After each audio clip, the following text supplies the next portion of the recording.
देवतीही बळे धरिला सायाशे करोनिया नाश उपाधीचा पूर्व पक्षी धातू धिक्कारिले जन स्वये जनार्दन तेचे झाले।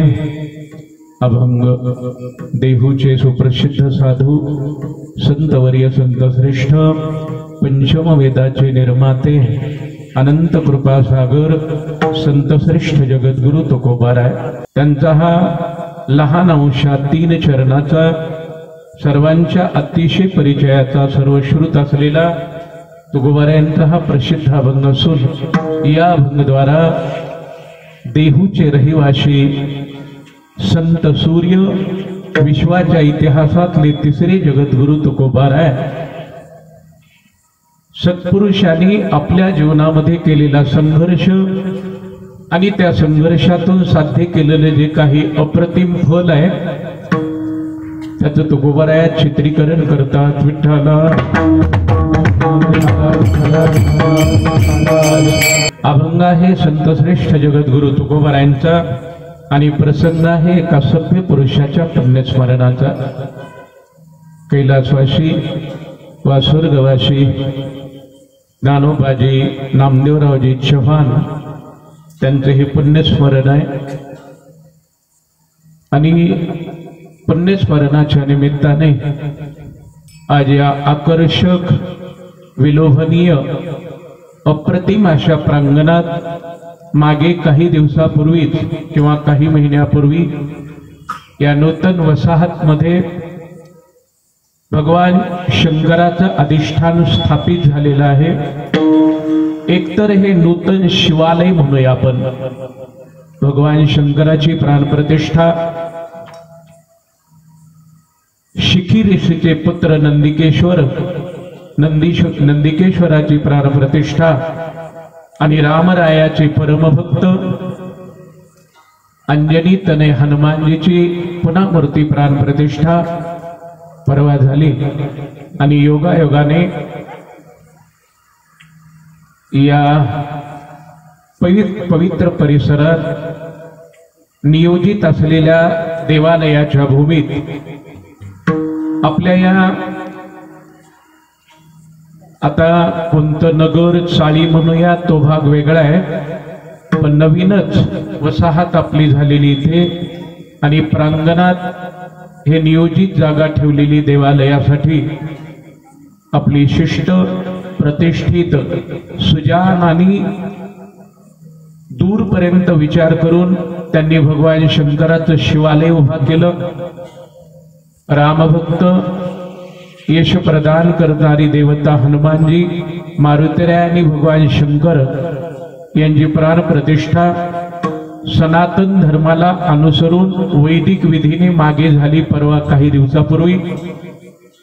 नवीनच उभा असलेलं शिवालय हनुमानजीचं मंदिर योगायोगाने माझं पण भाग्य समजतो आज भगवान शंकराच्या समोर सेवा करण्याचा सुयोग प्रथमच आणि कीर्तन ही जी सेवा या परिसरातली शिवालयाच्या समोरची पहिली म्हणायला अडचण नसेल कारण या भूमीत या जागेमध्ये आज अतिशय आकर्षक असं हे प्रांगण आपल्या या नगरमधील सर्व शिष्टांनी प्रतिष्ठितांनी दानशूरांनी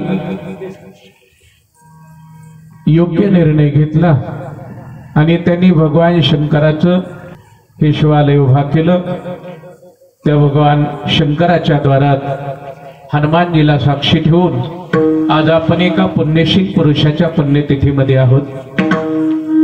त्यांचे चिरंजीव आदरणीय विभीषणराव ज्ञानोबाजी चव्हाण, बालाजी ज्ञानोबा चव्हाण, अन्य चव्हाण परिवार आणि योगायोगाने कीर्तनाच्या सेवेचा सुयोग आमचे हरिभक्तीपरायण आदरणीय सर्व कलाकार कीर्तनकारांचं आश्रयस्थान असलेले जे केळे अण्णा आणि अण्णांच्या द्वारा माझ्याकडे आलेली सेवा उपस्थित असलेली सर्व शिष्ट परीक्षक आणि सुजान अशी श्रोते आमचे आदरणीय नाना आहेत पुन्हा त्यांचे सर्व सहकारी या चाळीतली जेवढी काही प्रतिष्ठित मंडळी आहे आज शिवालयामध्ये उपस्थित आहे।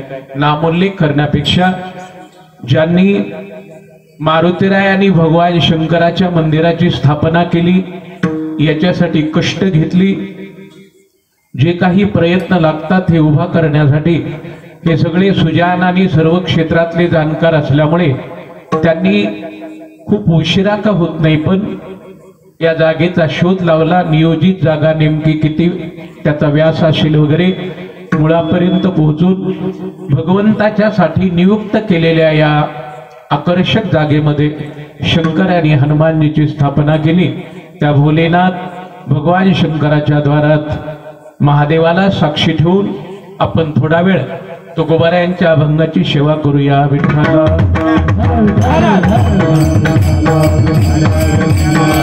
उत्कृष्ट वादक, उत्कृष्ट गायक, पेटीवादकासह सर्वजण आपण उपस्थित आहात आणि ते आपण सर्व परीक्षक आणि सुजान मंडळी उपस्थित आहात। बरं, अभंग आहे जगद्गुरु तुकोबारायांचा 3 चरणाचा। महाराजांनी अभंगाची सुरुवात करते वेळेस अशी केली, प्रापंचिक कार्य साध्य करायचं असेल तरी संघर्षच लागतो आणि पारमार्थिक कार्यामध्ये प्रवेश केल्यानंतर तत्पूर्वी संघर्षच लागतो। सर्वजण माता भगिनी सहज उपस्थित आहात आणि विशेष म्हणजे आमचा बालगंधर्व शिवप्रभूचा प्रसाद राणा पाटील आहे, पुन्हा टाळाला सहकार्य करणारा टाळ सहकार्य। ठीक आहे, काय चाललंय देशावर नाही बरं राणा, ठीक। आणि आपण सर्वजण शिष्टमंडळ उपस्थित आहात। पुण्यतिथी आहे का पुण्यशील पुरुषाची? आचार्यांचं वचन ऐकतो आपण, पितर, ईश्वर आणि संत या तिघांच्या बाबतीत आपल्याकडे एक विचार केला जातो।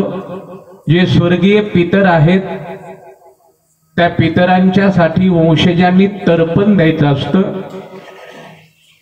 जगत कल्याणासाठी अवतरित झालेले जे संत आहेत त्या सत्पुरुषांना अर्पण करायचं असतं आणि परमेश्वराला समर्पण सांगितलंय। बरं, नाटाच्या अभंगात तुकोबारायांची भाषा आहे, देह समर्पिजे देवा भार काहीच न घ्यावा। हे ईश्वराला समर्पण, संतांना अर्पण असतं बस, आणि पितरांना तर्पण आहे। बरं, तर्पण, पितरांना तर्पण केल्याशिवाय वंशजांना समाधान शांती सुख लाभत नाही। आपल्या महाराष्ट्रात मला वाटतं आपल्या देशामध्ये हे प्रथा नाही जवळपास, पण आपल्या भरतखंडापैकी महाराष्ट्रामध्ये पितरांना तर्पण देणे, संतांना अर्पण करणे आणि ईश्वराला समर्पण करणे ही पद्धती चालू असते। कारण महाराष्ट्र प्रांतच तसा अध्यात्माने संपन्न असलेला प्रांत आहे हा। आपल्या या भारत देशात जे 28 राज्य आहेत, आपण इतिहासाचे अभ्यासक आहात, 28 राज्यापैकी आपलं कोणतं राज्य आहे? हे महाराष्ट्र राज्य। आणि या राज्यात वैदिक सनातन धर्माला अनुसरून साधकांचा प्रवास चालू असतो। बाहेरच्या राष्ट्रामध्ये ही प्रथा फार झालं तर पाहायला सापडत नाही। घरामध्ये एखाद्या व्यक्तीचा महामृत्यू झाला, त्याच्या देहाचं दफन तरी करतात किंवा त्याचा देह दहन करतात। एकदा का देहाचं दहन आणि दफन झालं, त्यांची विधी संपली। गंगा पूजन नाही, उदक शांती नाही, अस्थि विसर्जन, रक्षा विसर्जन, गया पिंड प्रदान विधी, मासिक श्राद्ध वगैरे त्यांच्याकडे केली जात असतात। ती पाश्चात्य संस्कृती मानली जाते, पण आपल्या देशात महाराष्ट्रामध्ये ही प्रथा आहे। प्रथा योगायोगाने एका पुण्यशील पुरुषाच्या पुण्यतिथीमध्ये आपण आहोत। थोडासा विचार याचा करता येईल असा, ईश्वर हे सर्वांचं निज स्वरूप आहे, निज स्वरूप। अगदी सोप्या भाषेत जर बोलायचं ठरलं, देव देव म्हणजे नेमकं काय? दिव्यत्व हा गुण ज्या वस्तूच्या ठिकाणी आहे त्याला म्हणतात देव, किंवा देव या शब्दाचा शास्त्रकारांनी असा अर्थ केला, जीवात्म्याचं जे मूल स्वरूप आहे, मूल, त्या स्वस्वरूपालाच ईश्वर किंवा देव म्हणतात। आणि परमात्मा एकोहम अहम बहुश्याम असं जे वचन आहे शास्त्रकारांचं, एक जगामध्ये शक्ती आहे, ती शक्ती अदृश्य राहत असते, पण दृश्यमान जगताचं पोषण करते, त्या शक्तीला म्हणतात देव विठ्ठला.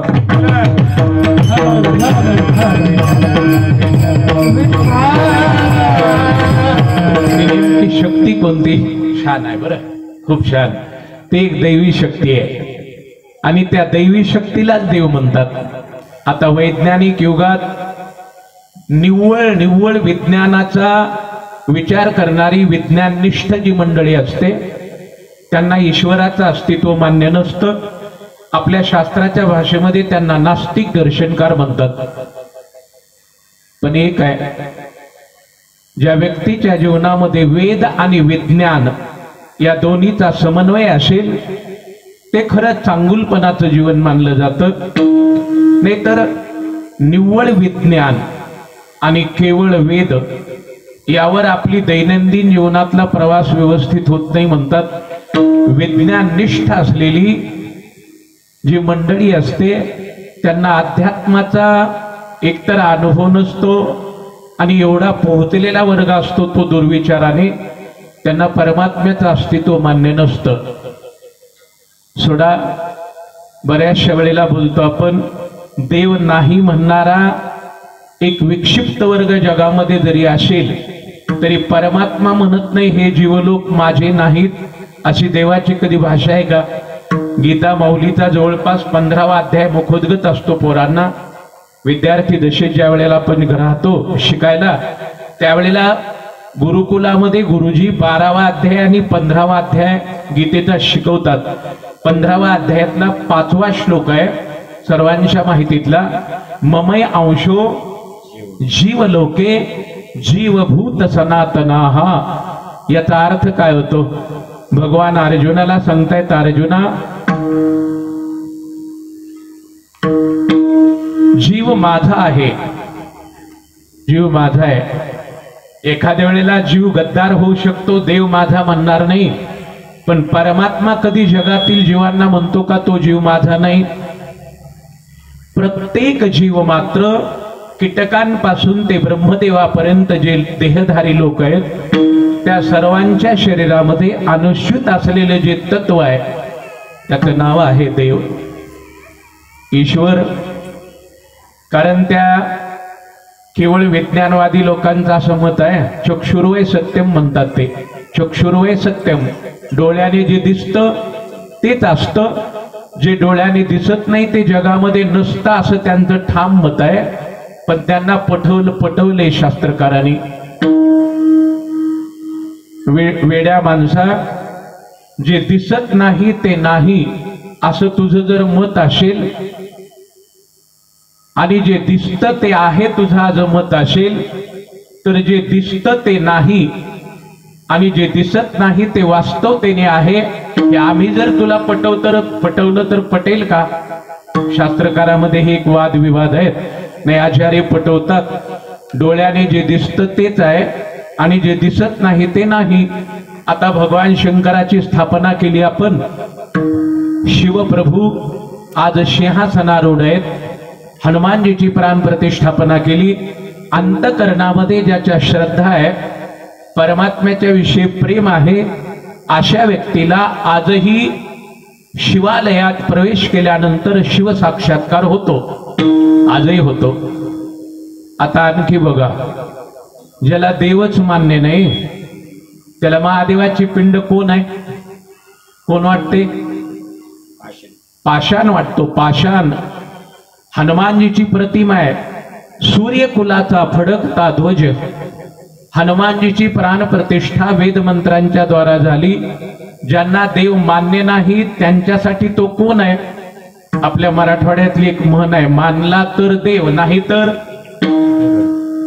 याचा अर्थ असा होतो, पाषाणासारखी ज्याची बुद्धी जड आहे त्याला ईश्वराचं अस्तित्व मान्य नाही, मान्य नसतं. परमात्म्याचं अस्तित्व त्याला मान्य नाही. कोणाला? ज्याची बुद्धी जड आहे, अगदी विज्ञाननिष्ठ आहे, ज्याला वेद शास्त्र प्रमाण नाहीत अशा नास्तिकवादियांना तो देव पाषाण आहे आणि ज्यांच्या अंतःकरणात परमात्म्याच्या विषयी विशुद्ध प्रेम आहे त्याच्यासाठी भगवंताचा साक्षात्कार तुम्ही शिवालयात प्रवेश करा, शिवप्रभूच्या पंचाक्षरी नामाचा जप करा। आजही प्रभूचा साक्षात्कार श्रद्धाशील लोकांना होतो। आपला एक शंकेचा भाग होता, जे दिसतं ते आहे आणि जे दिसत नाही ते नाही असं कोणाचं मत आहे? हे चारवाक मतवादी जे लोक आहेत त्यांना शून्यवादी म्हणूया आपण। अशा लोकांना परमात्म्याचं अस्तित्व मान्य नाही। त्यांना जर विचारलं आपण देव नाही तुम्ही म्हणता याचं कारण काय, त्यावेळेला ते म्हणतात दृष्टीला दिसत नाही, यावरून देव नाही असं त्यांचं म्हणणं आहे।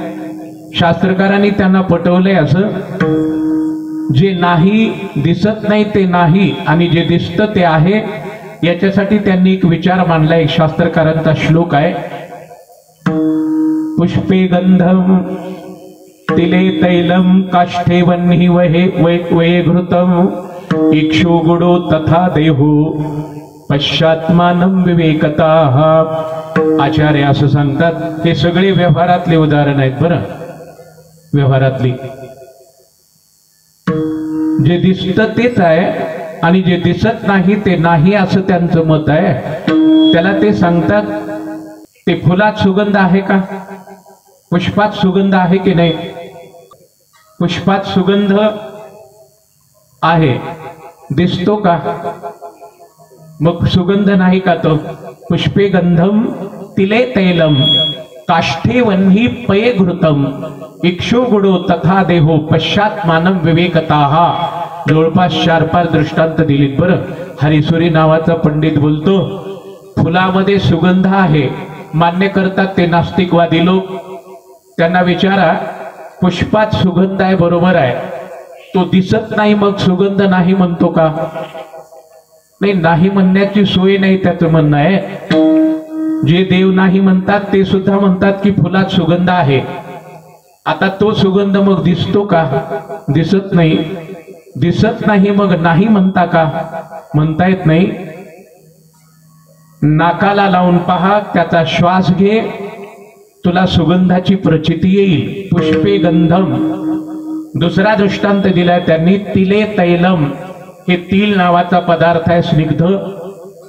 तिळामध्ये तेल आहे का? आहे। एक पावशेर तीळ घ्या, तुमच्या खिशात ठेवा, रात्री झोपा किंवा प्रवासाला निघा। आपल्या खिशामध्ये जर तीळ भरून ठेवलीत किंवा मुठीत तीळ घेतली आपण, आपले हात तिळाने तेलकट होतात का? होतात। हातात ते तीळ धरून ठेवले आपण तासभर, आपला हात तेलकट झाला का? झाला नाही। मग झाला नाही मध्ये तेल नाही का?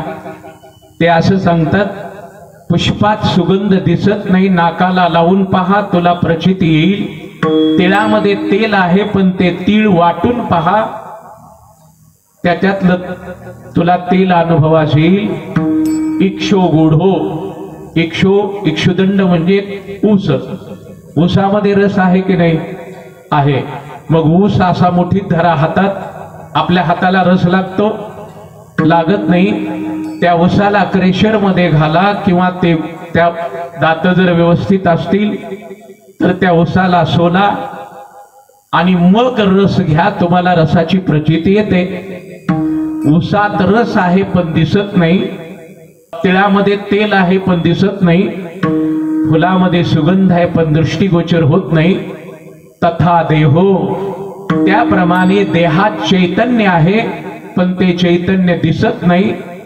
मग नाही अशी म्हणण्याची सोय आहे का आपल्याकडे? आचार्य सांगतात जीवा, पुष्प श्वास घेऊन पहा, सुगंधाचे प्रचिती येईल। तेल वाटून पहा, त्यातलं तेल तुझ्या हातात येईल। ऊस सोलून पहा, त्यातला रस तुझ्या उपभोगात येईल। त्याप्रमाणे तथा देहो पश्चात्मानं विवेकताः।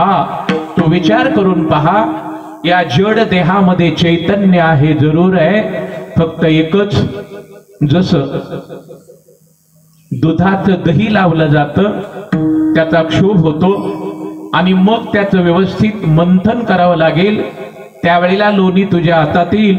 आता एखादा माणूस तूप कुठं आहे? दुधात आहे।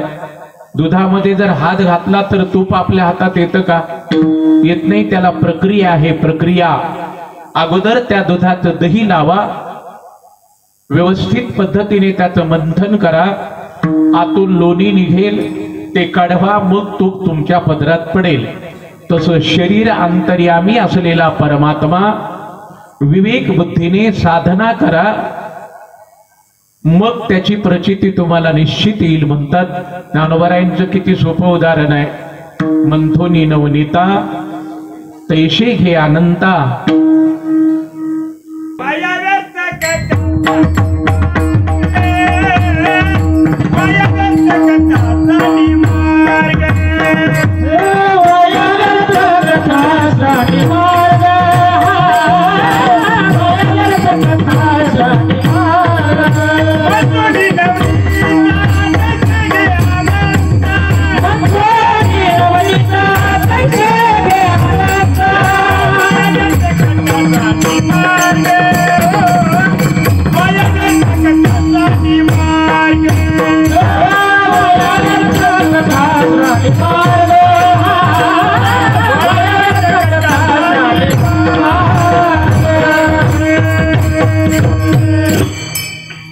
बस ते सर्व अंतर्यामी असलेलं चैतन्य विश्वामध्ये व्याप्त आहे, विश्वात ईश्वर व्याप्त आहे परमात्मा।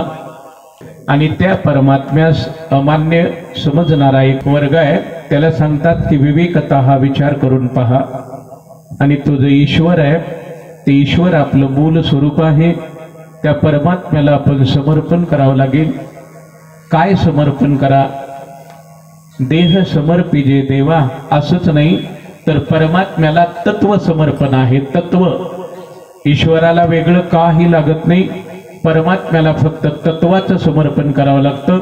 जीव एक तत्व आहे, प्राण एक तत्व आहे, मन एक तत्व आहे। तुका म्हणे प्राण करा देवाशी अर्पण। परमात्म्याला तत्वाचं समर्पण लागतं, ईश्वराला वेगळं काही लागत नाही। पत्रम पुष्पम फलम तोयम यो मे भक्त्या प्रयच्छती म्हणते गीता माऊली। ईश्वराला फक्त प्रेमच लागतं, प्रेमाने संतुष्ट होतो तो परमात्मा। समर्पण देवाला करते वेळेस तत्वाचं समर्पण आहे। काही संतांनी स्वतःचा प्राण ईश्वराला अर्पण केला, काहींनी आपलं चित्तच परमात्म्याला समर्पण केलं। मन हा मोगरा अर्पून ईश्वरा, पुनरुपी संसारा येणे नाही। देवाला फक्त तत्व समर्पण करावे लागतात, ईश्वराला बाकी काही लागत नाही। आपली चित्तवृत्ती, आपलं मन, हृदयातलं विशुद्ध प्रेम परमात्म्याला समर्पण करा, तो संतुष्ट होतो। संतांना काय? त्यांना फक्त आपल्या हृदयातली श्रद्धा, ज्याला विश्वास म्हणतो आपण, तो संतांना अर्पण करा। आणि आपले जे पितर आहेत, पितर इहलोकाचा त्याग करून परलोकामध्ये निघून गेलेले जे लोक आहेत त्यांना आपल्या भाषेमध्ये पितर म्हणतो आपण, आपल्या मराठवाड्याच्या भाषेत। आणि त्या पितरांना आपल्याकडे प्रथा पद्धती आहेत तर्पण करण्याची, तर्पण, पिंड प्रदान करणे, श्राद्ध करणे वगैरे। तसं आज श्रद्धाळू आणि पितरांच्या विषयी आदर असलेली जी प्रजा असते ते आपल्या पूर्वजांचं स्मरण करते। स्मरण, ज्या तिथीला त्यांचं निर्वाण झालं त्याच तिथीला त्यांचं स्मरण केलं जातं, हे पुण्यस्मरण आहे। आणि योगायोगाने शिष्टांच्या समोर नवीनच उभा असलेल्या शिवालयात आज भगवान शंकर आणि हनुमानजीच्या समोर आपण थोडा वेळ त्या स्वर्गवासी पितराच्या पुण्यतिथीचं औचित्य साधून ठेवलेले हे जे चिंतन आहे, सरळ सरळ तुकोबारा अभंगाची सुरुवात अशी करतात। देव त्यांनी स्वबलाने सायासाने हस्तगत केला, देवतेही बळे सरीला सायाशी म्हणतात। परमात्म्याच्या प्राप्तीसाठी सायास लागतो। आता परमार्थात सायास लागतो, प्रपंचामध्ये सायास लागत नाही का? तिथेही लागतो. सायासाविना आणि संघर्षाविना प्रापंचिक पदार्थ प्राप्ती होत नाही ना पारमार्थिक फल प्राप्ती होत नाही. परमार्थ क्षेत्रात जर देव मिळवायचा असेल तरी कष्टच लागतात, मेहनत लागते, सायास लागतात. आणि प्रपंचातही कष्ट लागतात, सायास लागतात. फरक एवढाच आहे, प्रपंचामध्ये प्रयत्नाला गौणत्व आहे आणि प्रारब्धाला प्राधान्य आहे. परमार्थामध्ये प्रयत्नाला प्राधान्य आहे आणि प्रारब्धाला गौणत्व आहे. विठ्ठला आता स्वकष्टार्जित संपत्ती मिळवल्याशिवाय आपल्याकडे लाखो रुपयांची, कोट्यावधी रुपयांची बेगमी होईल का? वातानुकूलित इमारती उभा राहतील का? कुशल डोळस पद्धतीने आणि परिश्रमाने मिळवलेल्या संपत्तीतून आपण प्रापंचिक विकास करतो. तिथेही कष्टच लागतात, सायासच लागतात. फक्त एक आहे, संसारात केलेले जे प्रयत्न आहेत त्याला प्रारब्धाचं सहकार्य लागतं आणि परमार्थामध्ये प्रारब्धाचं सहकार्य घ्यायची गरज नाही. फक्त पूर्व जन्मार्जित शुभ कर्माचं सहकार्य लागतं आणि विशेष प्रयत्न लागतात. आणखी बघा, संसारात प्रयत्न आणि प्रारब्ध दोन्ही लागतात, पण प्राधान्य कशाला? प्रपंचात प्रारब्धाला. प्रारब्धीची भरे पोट तो का करीना भाट. तुमचं दैवत जर तुम्हाला मदत करत नसेल, रात्रीचा दिवस करा, प्रयत्नाची शिकस्त करा, हाडाची काडे करा, रक्ताचं पाणी करा, तुम्ही जिथं आहात तिथंच राहाल. फक्त एकच, प्रपंचामध्ये आपल्या प्रारब्धाने विशेष सहकार्य करायला लागतं. प्रारब्धाच्या कृपेविना प्रापंचिक विकास होत नाही, हा सिद्धांत आहे. विठ्ठला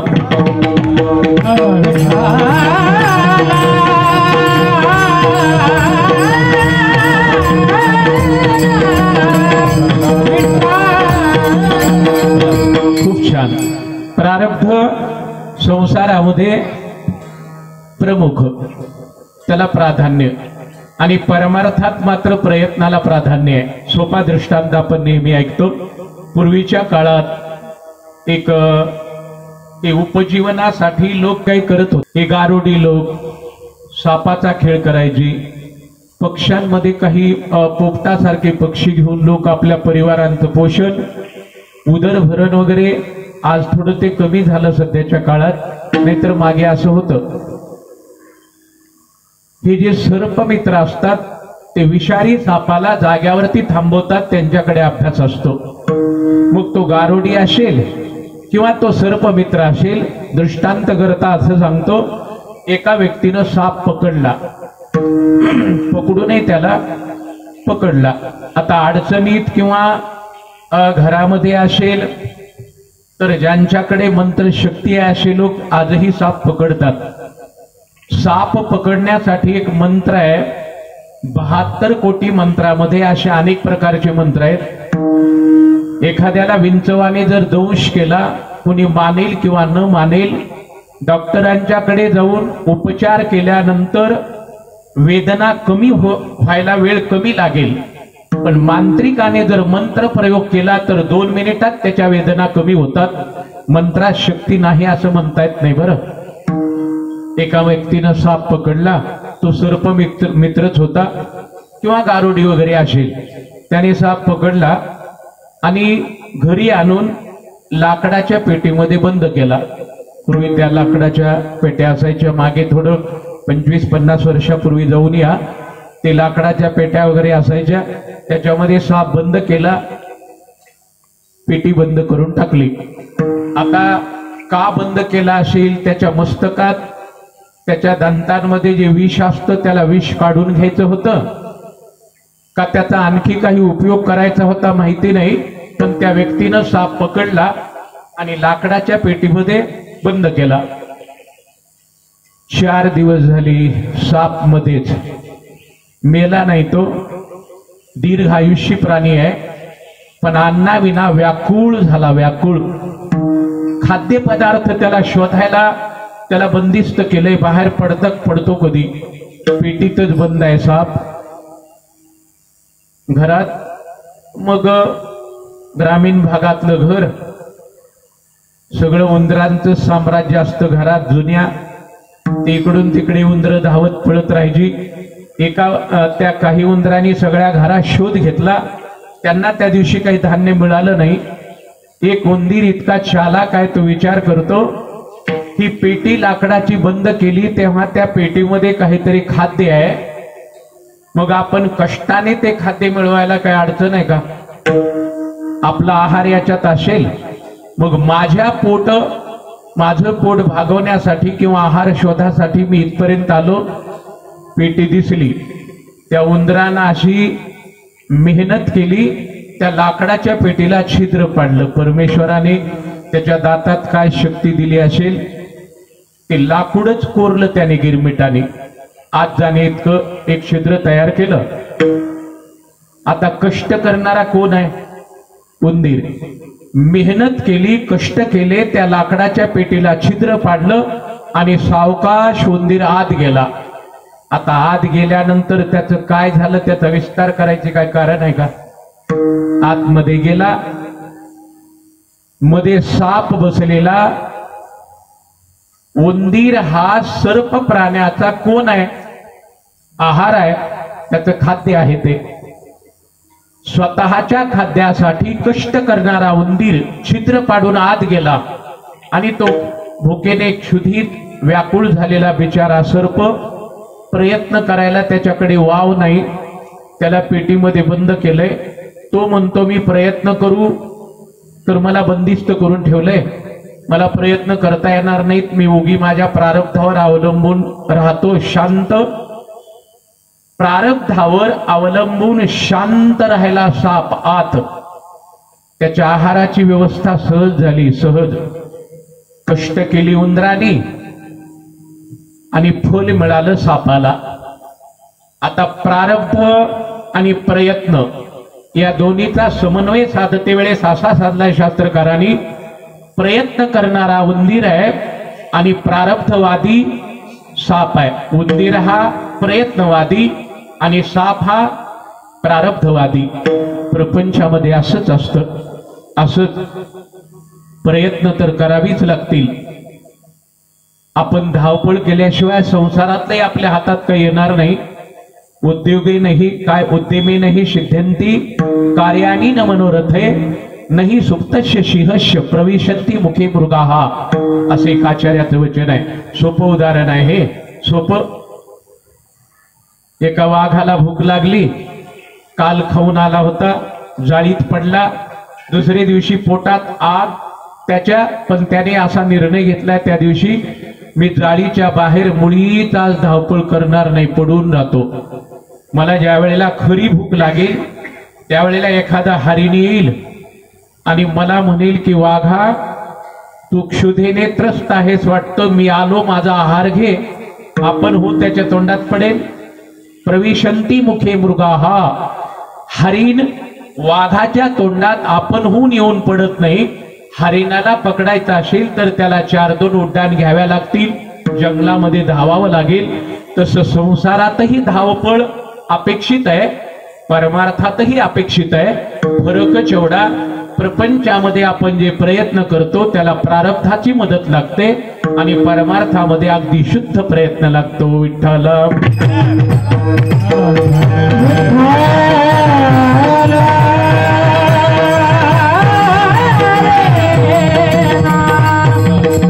तुकोबाराय सांगतात, त्यांनी अर्थात संतांनी हे जे सत्पुरुष होते त्या सत्पुरुषांनी देव मिळवला. धरीला कसा पण सायासाने स्वबलाने प्रचंड प्रयत्न करून त्यांनी परमात्मा प्राप्ती करून घेतली म्हणतात. त्याला सायासही लागला आणि त्यांनी आपल्या बलाने तो परमात्मा हस्तगत करून घेतला. देवतीही बळे धरीला सायाशे करोनिया नाश उपाधीचा. त्यांनी स्वबलाने देव धरला म्हणतात. त्याचा लाक्षणिक अर्थ असं होतो, जी वस्तू सावयव आहे ती वस्तू धरता येते का निरावय वस्तू धरता येते? वस्तू सावयव आहे ती धरता येते का निरावय वस्तूला धरता येतं? ज्या वस्तूला आकार आहे ती धरता येते की निराकार वस्तू धरता येते? सोप्या भाषेत परमात्म्याला आकार आहे का तो निराकार आहे? दिसत नाही महाराज, कितीतरी प्रमाण आहेत. आपण हरिपाठ करतो, अव्यक्त निराकार नाही ज्या आकार. त्याला काय आकार असतो? त्याला रंग नाही, त्याला आकार नाही, निराकार आहे. जी वस्तू साकार असते तिला बंधन असतं, जी वस्तू निराकार आहे तिला बंधन नाही म्हणतात आचार्य. निरुपाधिक वस्तूला धरता येत नाही, जी वस्तू सोपाधिक आहे ती धरता येते. आता हा खांब आहे, हे पिलर उभा केलेली आपण अँगल, ते साकार का निराकार? साकार. तुम्हाला थोडी कळ लागली, थोडं दुखत असेल किंवा अडचण झाली, त्यावेळेला टेकता की नाही तुम्ही? त्याला धरता. याचं कारण असं, हे या ज्या वस्तू आहेत या वस्तूला आकार आहे, त्या आकार असलेल्या वस्तूला पकडता येतं आणि ती वस्तू हातात घेता पण येते. जी चित वस्तू आहे, चित वस्तू, त्या वस्तूचं नाव आहे शिवतत्व, निज तत्व, ब्रह्मतत्व, निर्विशेष तत्व म्हणतात आचार्य. त्या वस्तूला धरता कसं तुम्ही? मग त्यांनी आपल्या स्वबलाने देव धरला. तुकोबाराय सांगतात धरला. देव निराकार का साकार? आता वारकरी संप्रदायाने उभयता मानला, तो भाग वेगळा आहे, त्याचा विचार करायचं कर्तव्य नाही आपल्याकडे. ज्या वस्तूला आकार आहे ती वस्तू पकडता येते, पण ज्या वस्तूला वास्तवतेने आकार नाही ती वस्तू पकडता येत नाही. अगदी सोपं करून बघा.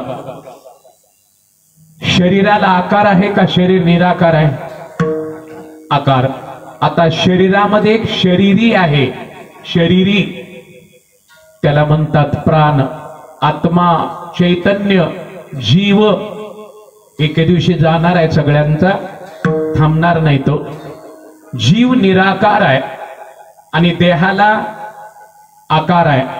देहाला आकार आहे, पण देहाचं चलन वलन, धावन, प्रसारण, आकुंचन ज्याच्यामुळे चालतं ते चैतन्य. प्राण म्हणा, आत्मा म्हणा, जीव म्हणा, गोळाबेरीज तिथंच जाते. प्रत्येकांच्या शरीरामध्ये जीव आहे. सर्वस्य चाहम हृदय सन्निविष्टो म्हणते गीता माऊली. तुमच्या माझ्या देहामध्ये चैतन्य आहे, तोच आहे देव. कधी कोणाला दिसला नाही, दिसणार नाही, दिसणे शक्य नाही. एखाद्या व्यक्तीला मृत्यूच्या वेदना चालू झाल्या, उदाहरण, मग लक्षणावरून ओळखतात घरची लोक. दूर देशामध्ये राहणारी किंवा दूर राहणारी जी पाहुणे मंडळी आहेत त्यांना निरोप करतात.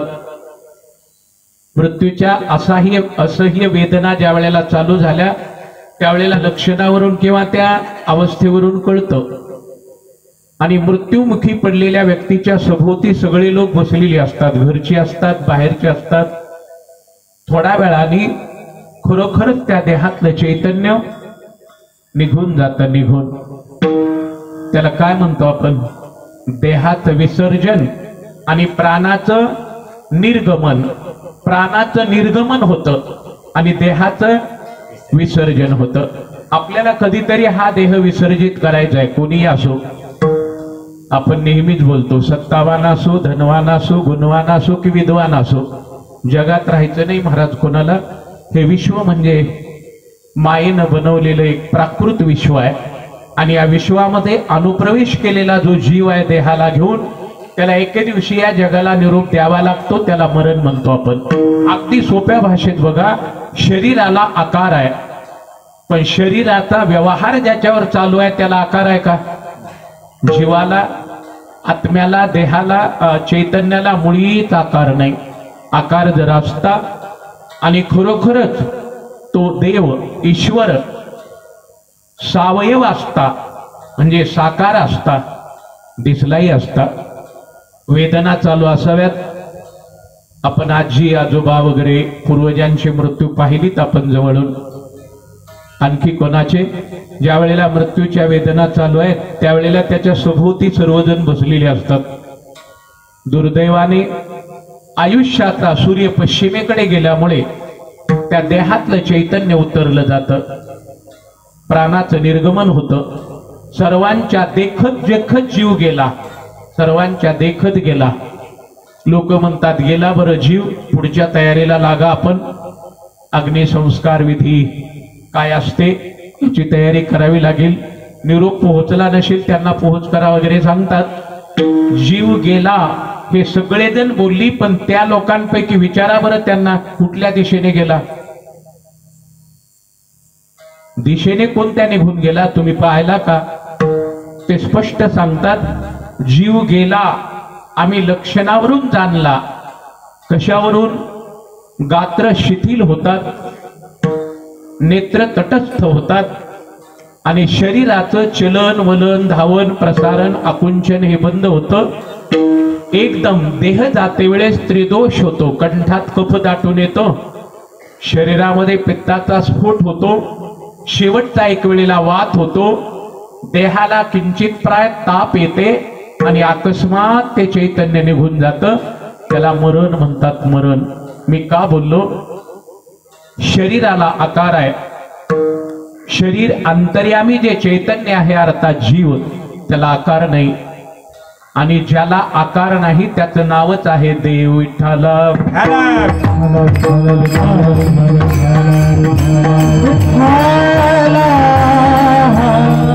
तुकोबरा असं सांगतात की देव तीही बळे. आता त्यांनी पर्यायाने संतांनी, बरं सत्पुरुषांनी देव धरला, देव धरता येतो का? करिता बळ धरिता नाही वगैरे संतांची भाषा आहे. निरुपाधिक ब्रह्मतत्व अर्थात ईश्वर देव धरता येत नाही. का नाही? तो निराकार आहे, निरुपाधिक आहे. मग इथे तर तुकोबराय असं सांगतात की त्यांनी बळाने सायासाने देव धरला. याचा लाक्षणिक अर्थ काय होतो? देव धरणे याचाच अर्थ स्वस्वरूपाला स्पष्ट पद्धतीने ओळखणे. देवाला धरणे म्हणजेच ओळखणे. देव धरायचा नसतो, देव ओळखायचा असतो. तुकोबराय धरीला असं जरी बोलत असले तरी त्यांच्या बोलण्याचा उद्देश किंवा उद्दिष्ट असं आहे, त्या जीवाने स्वस्वरूपाला शुद्ध बुद्धीने ओळखलं. मी देह नाही, मी मनुष्य नाही, माझा हा देश नाही, या वेशात मी आहे हा खऱ्या अर्थाने माझा वेश नाही. उगी काही काळासाठी मी या विश्वात आलो. मी चैतन्याचा अंश आहे, चैतन्याचा अंश. यालाच म्हणतात निजबोध रूपाहा शिवो अहम शिवो अहम. यालाच म्हणतात की देव धरेला. त्या हस्तामलकाची कथा नेहमीच ऐकतो आपण. परत एक वेळेला 2 मिनिट आठवण करून घेऊन आपण थांबूया. ते काय इथला मुलगा वय 12 वर्षाचं झालं तर बोलत नव्हता म्हणतात, बोलत नाही. 12 वर्ष वय भरलं, डॉक्टरांच्याकडे नेलं, वैद्यांच्याकडे नेलं, त्याला ज्योतिष्कार झाली, मांत्रिकांच्याकडे नेलं. त्याच्या वाणीत दोष नाही, त्याच्या जिव्हेमध्ये दोष नाही, त्याच्या बुद्धीमध्ये दोष नाही. सगळ्या तज्ञ डॉक्टरांनी त्याच्या शरीराच्या तपासण्या केल्या. झालं काय मग आता? बोलत का नसेल? त्याच्या बापानं छंद सोडून दिला, शेवटी वडील होते ते. असू द्या, बोलत नाही, काही कारण असेल. मुका म्हणावा. टाचणी जर घरामध्ये पडली तर त्याला ऐकायला येत होती. जो मुका आहे तो बधीर असतो, बरं. जो मुका आहे त्याला ठार बहिरा असतो, पण याला टाचणी पडली तरी आवाज येत होता. मुका नाही. वाणीमध्ये दोष नाही, त्याच्या जिव्हेमध्ये दोष नाही. मतिमंद म्हणावा, त्याची बुद्धी सतेज आहे. तज्ञांनी सांगितलं. डॉक्टरांचे इलाज संपले, मांत्रिक ज्योतिषकारांचे संपले. आता करता काय? हळूहळू हळू तो बाळ आई आजीच्या मांडीवरती बागडणारा, खेळणारा. आता मात्र तो मोठा झाला, त्याचं वय झालं 12 वर्षाचं. पण आईचं अंतकरण कारुण्य पूर्ण असल्यामुळे गावामध्ये कोणीही एखादा बाबा आला, आईनं त्याचा हात धरायचा आणि त्या बाबा पुढे न्यायचं, मग तो ढोंगी बाबा असो की कसाही असो. बघा बरं, हा बोलत नाही, याला काही याच्यावर काही इलाज करता वगैरे. योगायोगाने 2500 वर्षापूर्वी घडलेली घटना आहे म्हणतात हे. 2500 पूज्यपाद जगद्गुरु शंकराचार्य त्या गावात आले होते. आले अशी धर्मशाळा, ओटा किंवा सावडी वगैरे पूर्वीच्या काळामध्ये होती, तिथं शंकराचार्य बसले. आले समोरून, याचा हात धरला आणि त्या आईला कळलं आपल्या गावात कोणीतरी बाबाजी आली, त्यांचं तेज होतं. त्या आईनं त्या 12 वर्षाच्या बाळाचा हात धरला आपल्या हातात, त्या स्वामीजींच्याकडे नेलं, त्यांच्या चरणावर तिनं दंडवत केला आणि त्यालाही प्रणाम करायला लावला. आणि ती आई त्या आचार्यांना बोलते, स्वामीजी, बाबाजी, 12 वर्ष वय भरले हो याचं, डॉक्टरांचे इलाज संपली, सगळं काही केलं, हा बोलत नाही, त्याचं कारणच कोणाला सापडत नाही. काय झालं असेल बघा बरं. शंकराचार्यांनी, आता ते अधिकारी होते, ग्रंथ पुस्तक याचा अभ्यास करून त्यांनी किंचित प्राय मिळवलेलं ज्ञान आशीन होते, ते पोहोचलेले पुरुष होते, अंतर्ज्ञानी. त्यांना जन्मसिद्ध योगी म्हणत होते. शंकराचार्य जन्मसिद्ध योगी आहेत. त्या मुलाचा चेहरा पाहिला आणि त्याच्या चेहऱ्याचं वाचन केलं. वाचन बालपणापासून, एका आचार्यांचं असं वचन आहे, बालपणापासून ज्याला अध्यात्माची आवड असते, देवपूजा, संतांच्या विषयी आदर असतो आणि छोट्यापणापासूनच मितभाषी असून ज्याची ओढ देवाकडे असते, तो जन्मसिद्ध योगी पुरुष असतो. त्याला दिव्य दिव्य म्हणतात, दिव्य. त्याचा चेहरा पाहिला आणि चेहऱ्याचं वाचन केलं. हे ग्रंथाचं, पुस्तकाचं वाचन करता येतं, तसं चेहऱ्याचंही करता येतं, पण चेहऱ्याचं वाचन करणारा अधिकारी पुरुष लागतो. शंकराचार्यांनी त्याचा चेहरा पाहिला आणि त्या आईला सांगितलं, माताजी, काळजी करायचं कारण नाही, बोलेल तुमचा बाळ, बोलेल. कधी बोलेल महाराजजी? 12 वर्ष वय भरलं याचं. त्यावेळेला शंकराचार्यांनी त्याला पुढे घेतलं, त्याच्यावरती कृपा केली आणि आचार्यांनी त्याला प्रश्न विचारला एक बाळाला, कोण रे तू? तुझा वर्ण सांग बरं मला. तू ब्राह्मण आहेस, क्षत्रिय, वैश्य की क्षूद्र? तू ब्राह्मण आहेस का? त्या बाळाने नकारार्थी मान फिरवली. नाही. वैश्य? तेही नाही. क्षत्रिय? मान फिरवली. क्षूद्र? नाही. आता सोड. चतुर्थ वर्ण 4 आहेत. आता या 4 वर्णापैकी तू कोणी नसशील. आता मी तुला दुसरं विचारतो, 4 आश्रमापैकी तू कोण आहेस? ब्रह्मचारी? नाही. वानप्रस्थ? तेही नाही. संन्यासी आहेस का मग तू? नक्की नाही. गृहस्थी सुद्धा नाही. आहेस कोण? कस्तम शिशो अकश्य कुतो अशी किम नामते? हे शंकराचार्यांनी प्रश्न विचारली. बाळा, कोण आहेस तू? तुझी आई कोण? तुझे बाबा कोण? तुझा वर्ण काय? तुझी शाखा काय? तू गंधर्व, माणूस पैकी कोण आहे सांग बरं. 4 आश्रमापैकी, 4 वर्णापैकी कोण तू? त्या श्लोकाच्या अर्ध्या श्लोकामध्ये शंकराचार्यांनी प्रश्न विचारलाय आणि त्याच श्लोकाच्या उत्तरार्धात त्या हस्तामलकाने उत्तर दिले शंकराचार्यांना.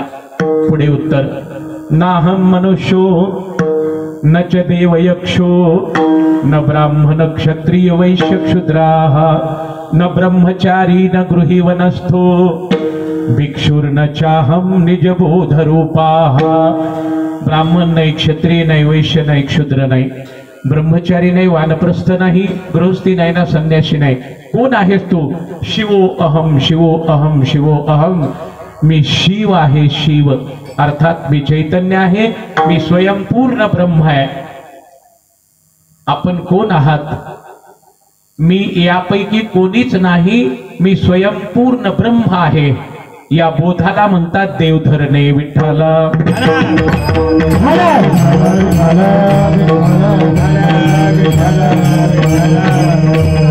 याच्यासाठी काय केले त्यांनी? पूर्व पक्षी धातू धिक्कारिले जन स्वये जनार्दन त्याची तेची झाले। पूर्व पक्षी या शब्दाचा अर्थ आहे प्रारंभी, अगोदर परमात्म्याची प्राप्ती करून घ्यायची असेल आपल्या वृत्तीतले सगळे माईक पदार्थ वजा करावे लागतात। घरदार नाही, पुत्र पौत्रादी यांच्याविषयीचा स्नेह, नाहीतर मग भौतिक पदार्थांचा मोह देहातून अंतकरणातून वजा करणे आणि शाश्वत परमात्म्याच्या प्राप्तीसाठी प्रयत्नशील असणे हा त्याचा अर्थ आहे। पूर्व पक्षी धातू धिक्कारिले जन स्वये जनार्दन तेची झाले विठोबा।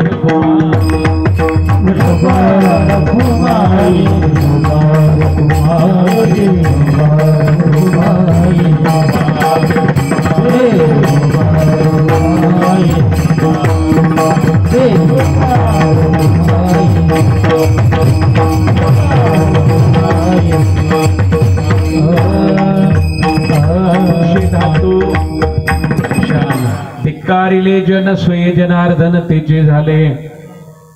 तुका म्हणे याशी नचली तातडी अनुभवे गोडी येईल कळू। तुकोबाऱ्या म्हणतात तुम्हाला आध्यात्मिक उन्नती करून घ्यायची असेल तर त्याला धावपळ चालणार नाही, हळूहळू। आता तुमच्या सुशिक्षितांच्या किंवा प्रतिष्ठितांच्या भाषेमध्ये स्टेप बाय स्टेप म्हणता की तुम्ही, इकडे सुद्धा तसंच आहे। वाट पहा, घाई नको, हळूहळू हळू परमात्म पदापर्यंत आपण कधीतरी नक्कीच पोचूया। पदोपदी निज पदा गेली वो संचित सकर्म। ज्ञानोबराय सांगतात हळूहळू त्या परमात्म पदापर्यंत आपण जाऊ शकतो। थोडी स्थिरता ठेवून सावकाश पद्धतीने परमार्थात प्रवास करावा लागेल। इथे तातडी चालत नाही म्हणतात। तुका म्हणे अशी नचली तातडी अनुभवे गोडी येईल कळू। पण एक परमात्म प्राप्तीसाठी आत्मकल्याणासाठी विशेष संघर्ष कष्ट लागतात। एक दृष्टांत पाहून आपण थांबूया। भगवान शंकराच्या दरबारात आहोत आपण सगळे गुणीजन आणि प्रतिष्ठित। प्रथमच यांची देवभक्तांची स्थापना झाली तेव्हापासूनच पहिलंच कीर्तन आहे। योगायोगाने आम्ही नानांच्याकडे असायला आणि महादेवाच्या स्थापनेचा योग ताईनी आणि नानांनी आमच्याकडे त्यावेळेलाही दिला होता मागे उभा राहून। आणि कीर्तन सुद्धा भगवान शंकराची काय इच्छा असेल माझ्या मनी मानसी नव्हतं। आमच्या आदरणीय अण्णांनी मला परवा दिवशीच फोन केला, त्यावेळेला मी आळंदीत होतो माऊलीच्या मंदिरात कथेला। आणि योगायोगाने फोनही झाला आणि हे नात महाराज केळे अण्णाचं पूर्वीपासून आमच्या सगळ्या लोकांचा आधारस्तंभच आहे। ते आमच्या नानांच्याकडे येण्याच्या अगोदर मी 1992ला त्यांच्या घरी मुक्कामी राहत होतो।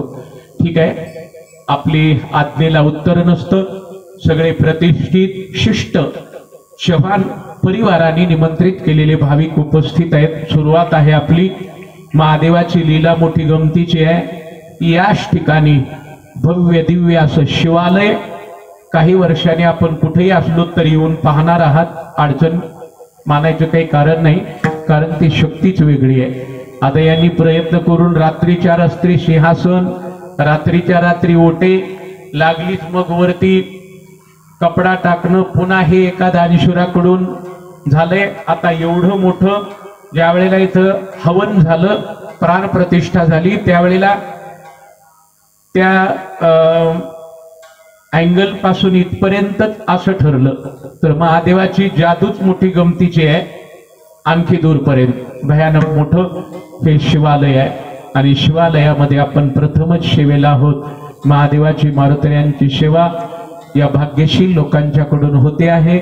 नैसर्गिक निसर्गरम्य वातावरण, आज वृक्षांची लागवड झाली, एक वेगळं भव्य दिव्य स्वरूप या ठिकाणी येईल। आणि प्रथमच माझ्या दृष्टात हनुमान बाबा आणि महादेवाच्या सेवेचा योग चव्हाण परिवारांच्या वडिलाच्या पुण्यतिथीच्या निमित्ताने आला। 2 मिनिट घेऊया आपण। एक 18 विश्व दारिद्र्यामध्ये एका मुलाचा जन्म झाला होता. त्याचं नाव आहे उपमन्यू. त्या भागवतामध्ये जशी ध्रुव बाळाची कथा ऐकतो आपण, तशी उपमन्यूची एक कथा आहे. उपमन्यू हा कोणाचा मुलगा आहे? कोणाच्या घराण्यात त्याचा अवतार झाला?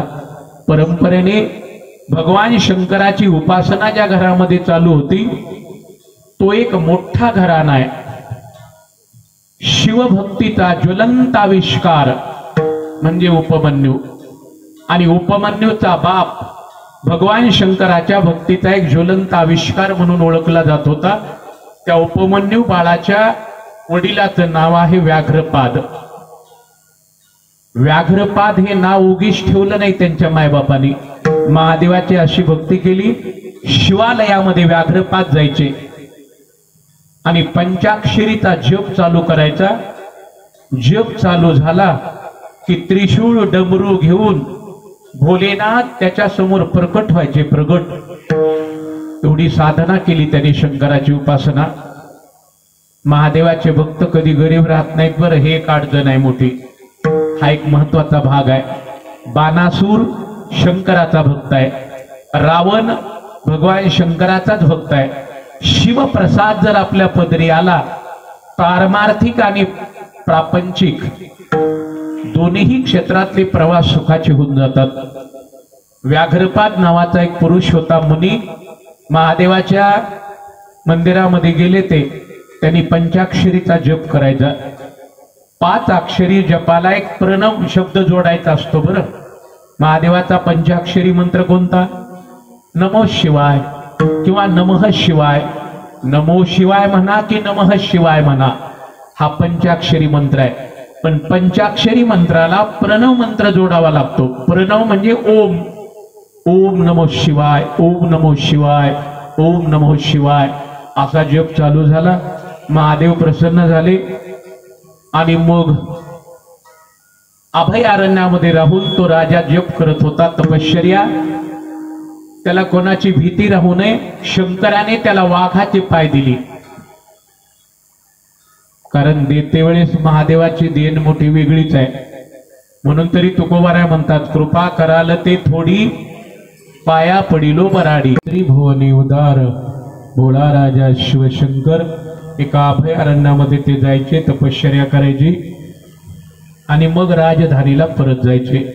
झालं असं, आता यांना मी वाघाचेच पाय देतो आणि त्या पायात व्याघ्र शक्ती देतो. म्हणून शंकराची कृपा झाली, त्या ऋषीला वाघाचे पाय मिळाली. त्यांचं नाव होतं व्याघ्रपाद.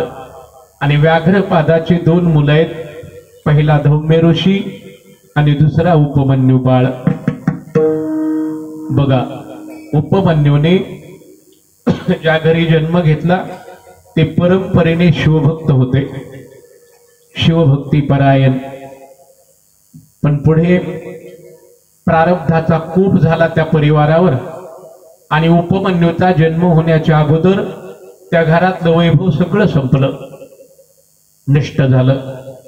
हत्ती त्या कवठाचं फळ खातो आणि खाल्लं की ते कवठ फळ जे आहे जशास तसं विष्ठेच्या द्वारा टाकून देतो.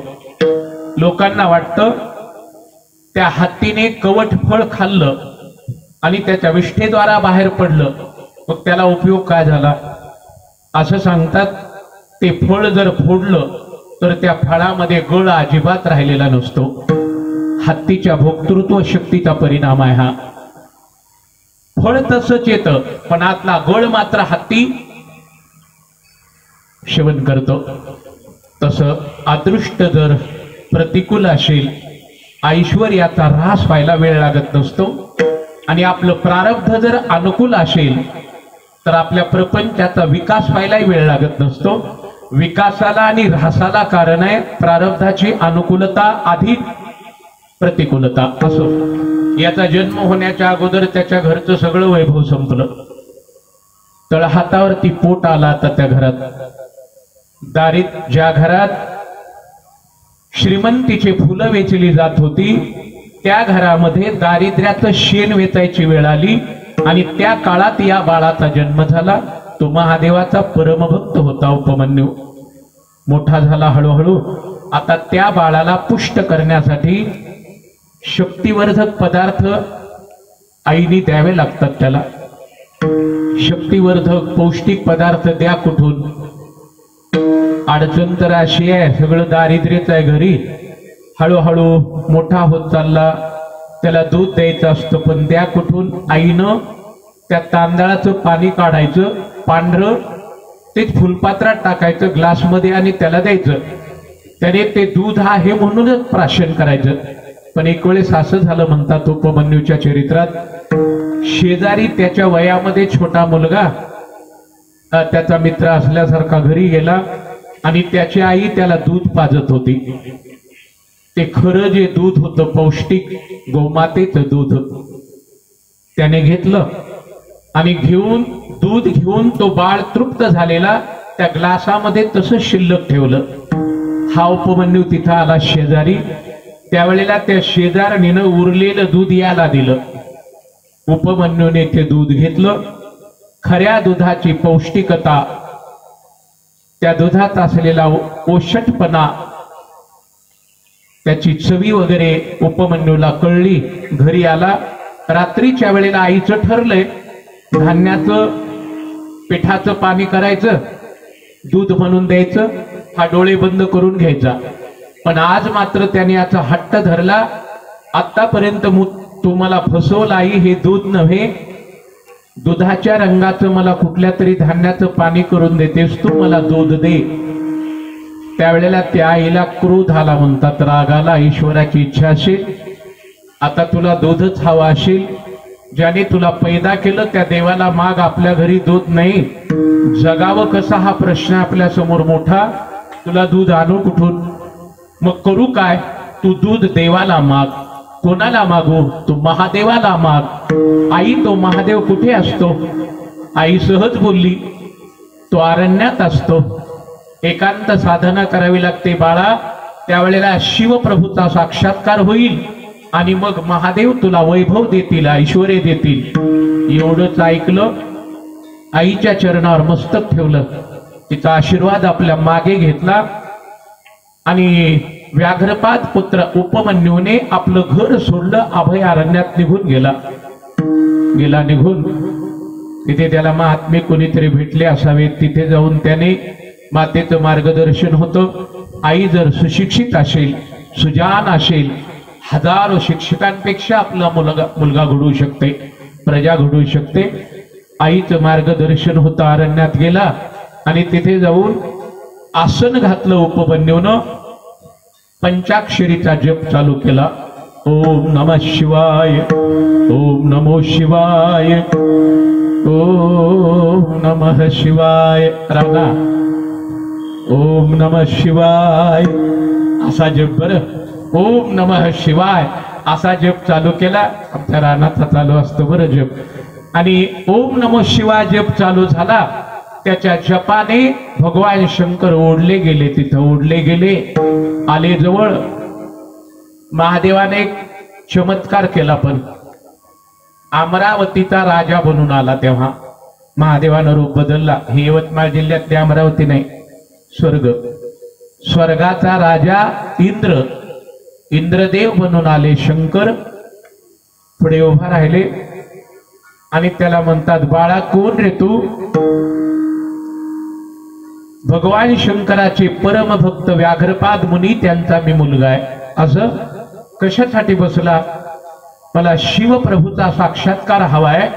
महादेव शंकर माझ्या आईच्या म्हणण्याप्रमाणे मला पौष्टिक आणि शक्तिवर्धक दुग्धपान करणार आहेत. त्यासाठी आलो मी. इंद्राने सांगितलं, वेड्या, कधी महादेव तुला यावेत? नखाच्या चुंबडी वळवल्या, डोक्याच्या जटांचे भारे केले ऋषीमुनींनी, त्यांच्या स्वप्नात आला नाही तो देव. तुझं भाग्य आहे, मी अमरावतीचा इंद्र आहे. चल, तुला अमृताचं पान करायला देतो, तुला स्वर्गाचं राज्य देतो, नाही आनंद देतो. त्यावेळेला उपमन्यू बोलला होता इंद्रदेवाला, मला स्वर्ग, सत्यलोक, या दिव्य भोगाचं प्रलोभन दाखवायचं नाही बरं. आपण प्रलोभन मला दाखवू नका. माझा भोळा राजा, माझा भोळा, उपमन्यूचं वचन आहे, माझा भोळा राजा भगवान शंकर किडा मुंगीच्या जन्माला पाठवेल तरी मी सुखाने जाईन, पण महादेवच येऊन इथं मला माझी इच्छा पूर्ण करावी लागतील. मग मात्र शंकर त्या उपमन्यूवर प्रसन्न झाले. ते रूप टाकून दिलं आणि प्रत्यक्ष त्रिशूळ डमरू घेऊन आला गिरिजेचा कांत भगवान शंकर प्रगट झाले. महादेवाने त्या बाळाला विचारलं, बाळा कैलाशीचा राणा मीच आहे रे महादेव, तुला काय हवाय सांग बरं. भगवान माझ्या आईने सांगितलं मला दुग्धपान हवाय, मला दूध द्या दूध. ज्ञानोबारायांची भाषा आहे, मागा दूध दे म्हणतली यासाठी आगवयाची क्षीराब्धीची करुणी वाटी. उपमन्यू पुढे धुर्जटी ठेविली जैशी. ज्ञानोबाराय म्हणतात धुर्जटी म्हणजे महादेव. वाटीभर दूध मागितलं महादेवाला उपमन्यूने, त्याला सागर दिला. सागर ज्ञानेश्वर